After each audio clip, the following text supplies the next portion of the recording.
Hey,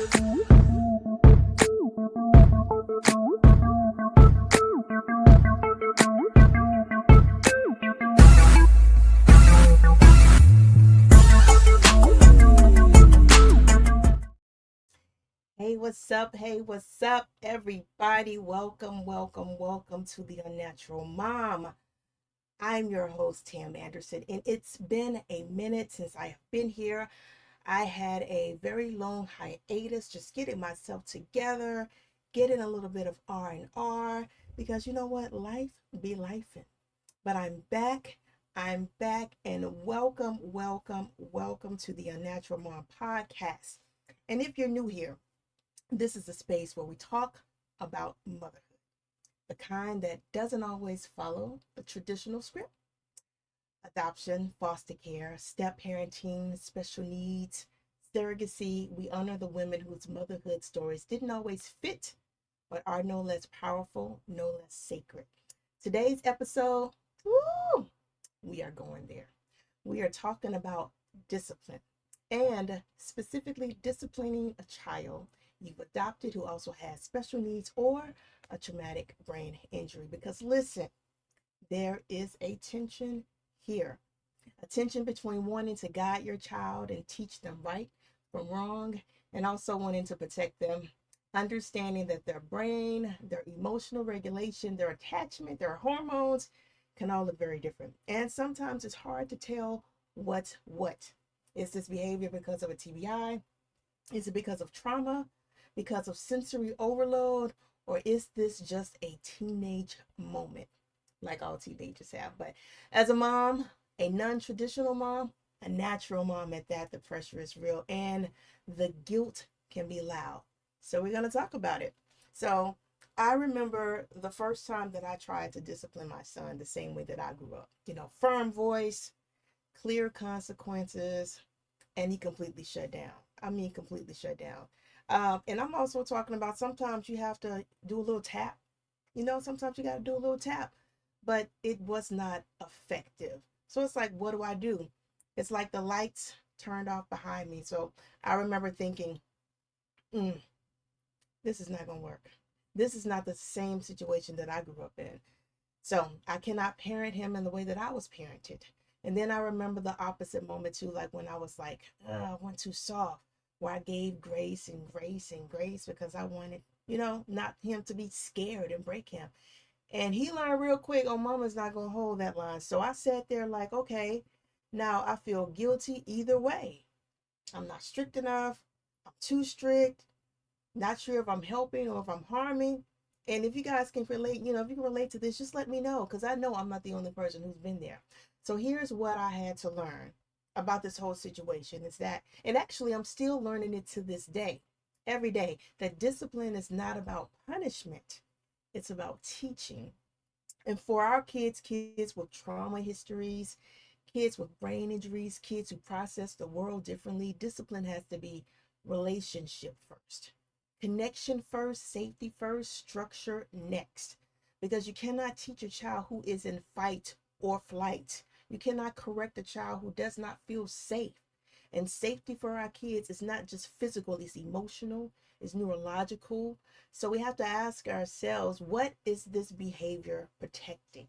Okay, you got to ask yourself, what is the behavior protecting? There's like a gray area and you got to work through that. So let's talk about the difference between behavior that is brain-based, trauma-based, and typical teenage independence brain-based behavior and what that may look like.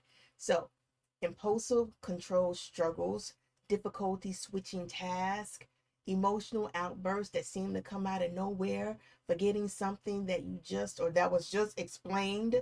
You have trauma-based behavior that might look like pulling away when you get close, testing you to see if you'll stay, overreacting to correction. You have meltdowns that's connected to fear or shame or rejection. The teenage behavior is like eye rolls, wanting independence, questioning authority, mood swings. And the hard part is that all three can look the same on surface. So I've learned to slow down and ask myself, is my child being defiant or is he just overwhelmed? Is he being disrespectful, or is this being afraid? Is he or is he unable? Sometimes the answer can change literally everything. So here's what I've learned about discipline in my home. Now, this might not be your method, and that's okay because there is no one size fits all in motherhood. But here's what is working for us: connection before correction. Let me repeat that: connection before correction. If he's activated, I don't teach in that moment. I said clear and gentle boundaries. We don't yell. Well, sometimes. Sometimes I have to yell because if you had to deal with what I had to deal with, you would understand. What I also learned is that I have to pause and think about who my son is. We just had a moment not too long ago, actually a few days ago, at church. So here's the situation. My son is now a part of the youth choir. And everything is new for him. He's loving the idea of going to church because he's trying to develop friendships and, friends outside of, school and things like that. And he's met some really, really cool people. So he's now part of the choir. And so they had a rehearsal. This is actually, I think, maybe his second, but I'm going to just say his full first rehearsal for real as far as singing, because the last time he kind of came and he wasn't participating, but he actually is participating this time. So after rehearsal was over, the kids are supposed to go back upstairs to the sanctuary. We were actually like in the basement. And so I was left, my boyfriend and I were there talking to the choir director. And so the kids were going back upstairs, or so we thought. And he and I were talking to the choir director. And so we were down there probably for an additional maybe 15 minutes or so. And so we went back upstairs, he and I sit down and I realize that I don't see my son anywhere. I'm looking, and the choir director, she texts me like, "Where's your baby?" And I'm like, I just texted him to find out where he is. And so I left and I asked him, like, "Where are you?" And he told me that he was outside of the church. So because I had been looking, I'm in door to door, downstairs in the basement, all over the church. And so I walk out to the front. I see my son all the way down the street walking back, because I'm like, "Where are you? Get your butt back." But I did not know that he was down the street. Now, my church I won't say that it's in the best neighborhood. I won't say that at all. And he has not grown up in that neighborhood. Very privileged, very upscale neighborhood. So he's not about that life. He's not about the street life, so to speak. So I see my son walking literally down the street. I'm yelling. I am yelling. I'm using all types of choice words. I am doing it. I am doing it because the first thing that comes to my mind is fear, anger. What are you doing? So in that mind, I lost control of myself because I'm like thinking, you should know better. You should know better. Like, what are you doing? Why are you down there? I'm just, everything is coming. And so I'm angry. And so he becomes angry. And so when he becomes angry, he mouths off all sorts of inappropriate things, and he becomes very disrespectful. And it's just a whole circus. It's a whole circus out in front of the church. By the time he came down, it's a mess. It's literally a mess because he is not good with responding to things, because in his mind, he doesn't know what he did wrong. He does not understand. So here is what I learned in this moment. And after I calmed down, after he calmed down, after we got back home, I'm not yelling. I'm talking as calmly as possible. And I had to help him understand. One, you do not have permission to leave and go anywhere unless I give it to you. I don't care what other kid told you to do what. I don't care what other adult told you to do what. You don't have permission from me to leave the premise. You don't have the premises. You don't have permission for me to leave that church. You don't have permission for me to leave this house without me knowing about it, let alone a church in a neighborhood that you know nothing, completely nothing about. So that was where we were. So he didn't understand what he did wrong. and having this conversation, he finally got it that I have to understand, or you have to understand that I need to know where you are at all times, as much as I possibly can. When he's at school, I know he's at school now. I don't know what building he's in and things like that, little small details and, I don't know stuff like that. But I know that you're supposed to be at that school and I know they're supposed to be there, to make sure that you're safe. And so you're out in the street with people I don't even know you're with because someone told him to go help them find somebody. The craziest thing to this day, I don't know who told him to do what, why they told him, and why he actually did it. But I realize that my son does not have common sense. Every time I tell him this is not to be mean. I'm never trying to be mean when I say common sense. When I say that, it's because he doesn't have the ability to know what's right and what's wrong and what I should do and what I shouldn't do. And in a lot of moments that people his age might know how to do. It doesn't dawn on him that, oh, let me check with my mom. Maybe this is not safe. Let me get permission first. He doesn't understand that at all. And he doesn't know how to, just say no. And he's a follower. And I have to tell him, you can't do what people tell you to do. Now you do what they tell you to do. This is another subject, but you're quick to do what somebody outside of this house tells you to do. But you have a hard time doing what I tell you to do inside this home. Simple things. You got attitude. I tell you to wash your face, brush your teeth, attitude, attitude, attitude. But you jump at the fact that when somebody, some other kid, some stranger that you don't even know is telling you to do something, you're jumping at the fact. That's another conversation for another episode because I want to really dig deep into that. Why you have a problem doing simple tasks that I tell you to do with the attitude, I don't get it. And I'm going to probably need you guys to weigh in. And why that is. I don't know if it's he's trying to be accepted by others outside and he knows that I got his back. And that at the end of the day, if he has an attitude that I still have his back and I love him and he just wants that acceptance and he needs that I don't know what it is, but we'll dig deep into that maybe the next episode.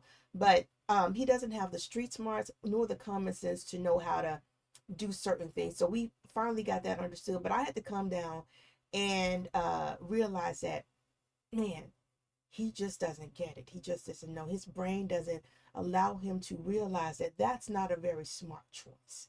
So I had to break it down for him saying, listen, I got to keep you safe. That's my job as your mom, to make sure that you're safe. And I need to know where you are at all times. I don't care what person told you to do something. You can't do it unless you have my permission to do so. So the rule is when you're done singing, you go back up to the sanctuary. That's it. That's it. Nothing else. So now he has that understanding. But when I tell you, it was a lot of yelling going on and a lot of inappropriate words, definitely on my part. And it is what it is. But I did have to just pause and say, okay, maybe I shouldn't have reacted. Well, I was angry. I mean, come on. I don't know who else would not have been angry. If I was wrong, then y'all tell me I was wrong. But to see your child in a neighborhood that's not the best neighborhood, walking all the way down the street by himself, and you not even know where he is, I don't know what else to say. What was I supposed to do? Say, hey, what are you doing down there? No, I'm looking for you. You are not where you're supposed to be. Fear. Fear was the first thing. Like, oh, I was so angry. I think I had tears in my eyes because I'm like, I can't believe he did that. But when I think about my son, I can believe that he did that because he does not have the common sense and the street smarts to know not to follow somebody, not to do what somebody tells you to do outside of me and not giving you the permission. So I can say, yeah, I'm not surprised that he did that. But in the moment, I was heated. I was heated. So with that being said, we worked it out, and I'm sure that he has now an understanding. But I just had to just go there and let you know who my son was. So I also believe that having choice-based structure as well. So like, here are your options. You choose when I'm talking to him. Sometimes I'm going to choose, sometimes I don't, because sometimes it's like, this is what you're going to do and this is what's not. Sometimes I like to know, repair conversations afterward, after things have calmed down, which is what I did. Kind of like, what happened? What were you thinking? How did you feel? How can I help you next time? How do you think I should respond in a way that you can receive what it is that I'm giving you? Not talking at you, but talking to you. And I remind myself that. And I remind him every day. I am not here to control you, but I am here to guide you. I am on your team always. I want to let him know that I'm here for you.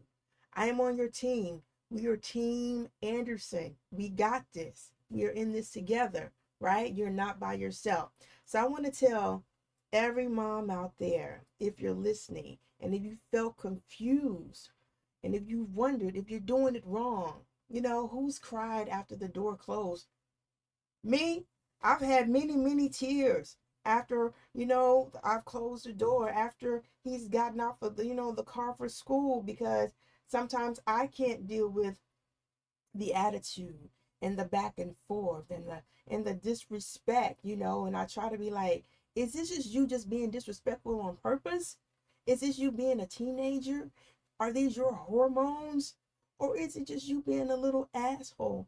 And I'm not trying to say that, sorry if that's offensive, but sometimes people can just be mean just because. Or is it that you just don't understand and you don't process things? You know, so I've had a lot of sleep. No, well, I won't say sleepless nights, but a lot of tear shed. Kids can, your kids can be the ones that can hurt you the most. But I've shed a lot of tears during this teenage time. This teenage time is kicking my butt.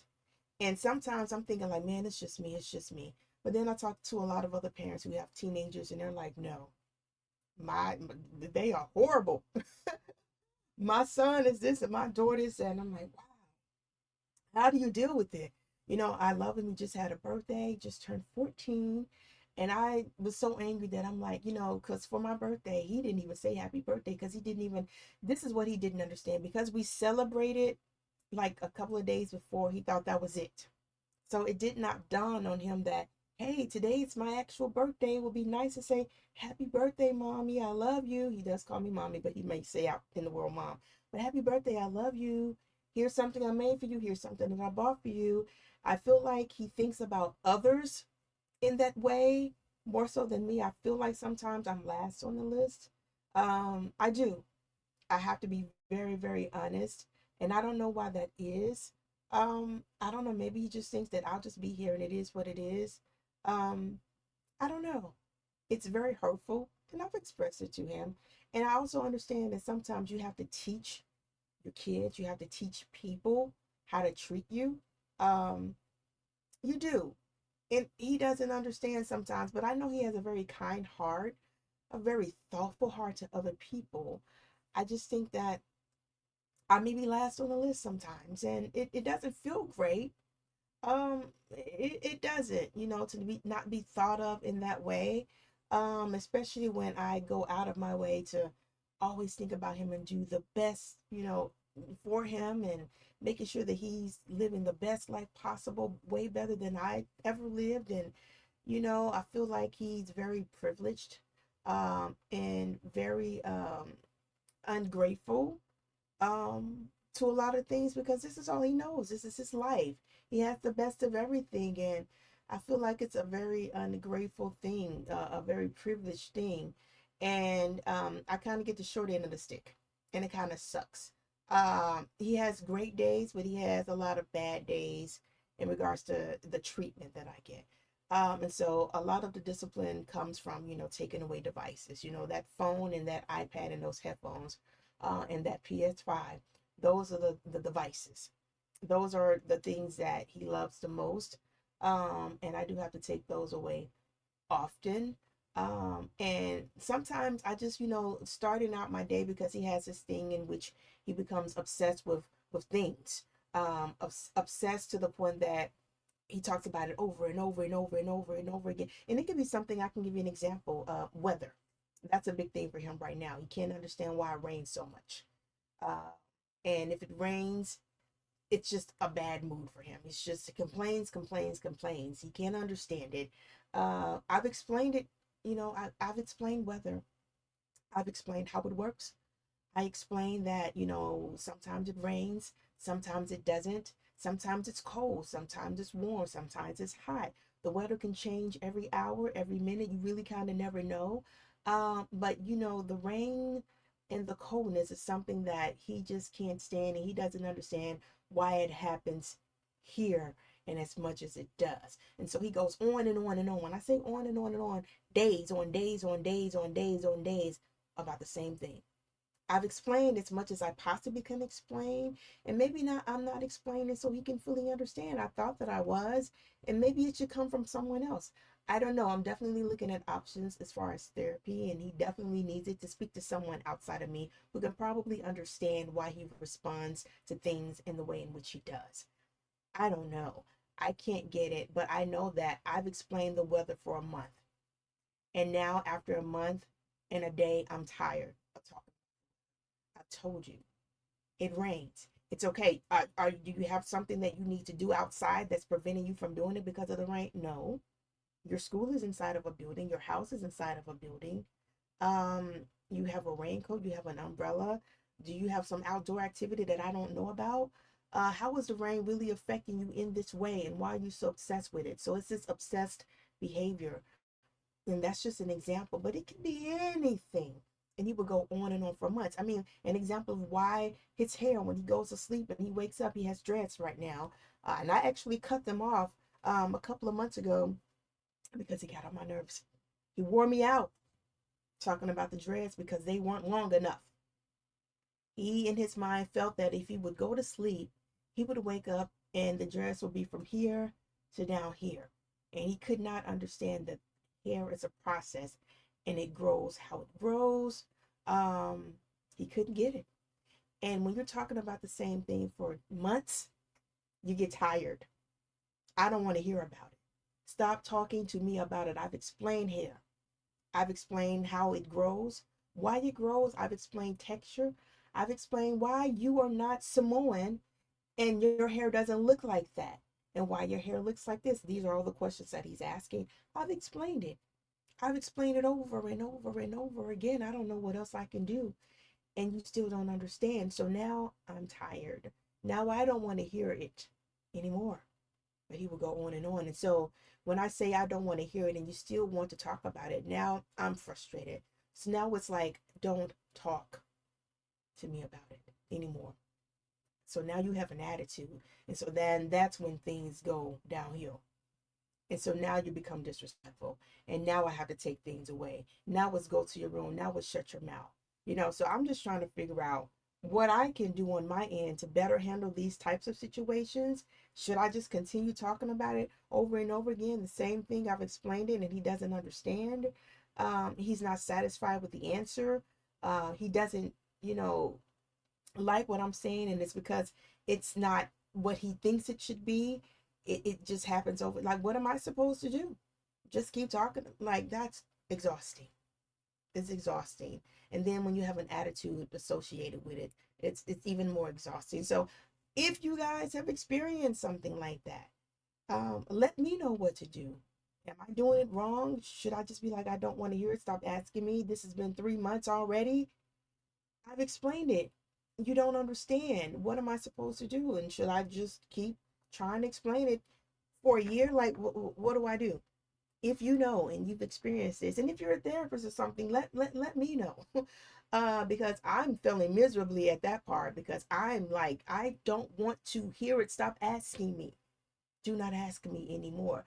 And then he continues to. And so then that's like being disobedient, because I've told you not to do something and you're like, whatever, for what you're saying, I'm still going to do it. And now you're in trouble. See, that's how it works. It's a cycle. It's a cycle. It's a repeat cycle, a repeat cycle. And so, yeah, that welcome to my world. Welcome to the life of being the mom to my son, But anyway, if you've questioned whether you're being too soft or too hard, I just want to let you know, you are not alone. You are not alone. You're not failing at all. Everybody questions it. But I think you're doing amazing. I think I'm doing amazing, but it's hard sometimes, but you have to give yourself grace. You're still learning your child, no matter how old they get. People are still learning. You're learning yourself. But this kind of mothering, it's brave, it's tender, it's sacred, but I just want to thank you guys for being here with me today. If today's episode touched you, please message me on Instagram at the official mom, I forgot my name, at the Unnatural Mom Official on Instagram, at the Unnatural Mom on TikTok, on my YouTube page where you'll be watching this at The Unnatural Mom. Leave your comments. I want to know what you think. I want to know how you handle certain situations. And I want to know that I'm not the only one dealing with this stuff, okay? Because I love hearing from you. I love hearing your thoughts. I love hearing your suggestions. I love hearing your opinions, okay? I love it. So I want to let you know, until the next time I see you, I honor you. Your story matters, all righty? I appreciate you. I always thank you for tuning in to The Unnatural Mom. I am a safe space, and with me, all is good. I love you all. Thank y'all for watching. Until the next time, peace out. Yes, peace out.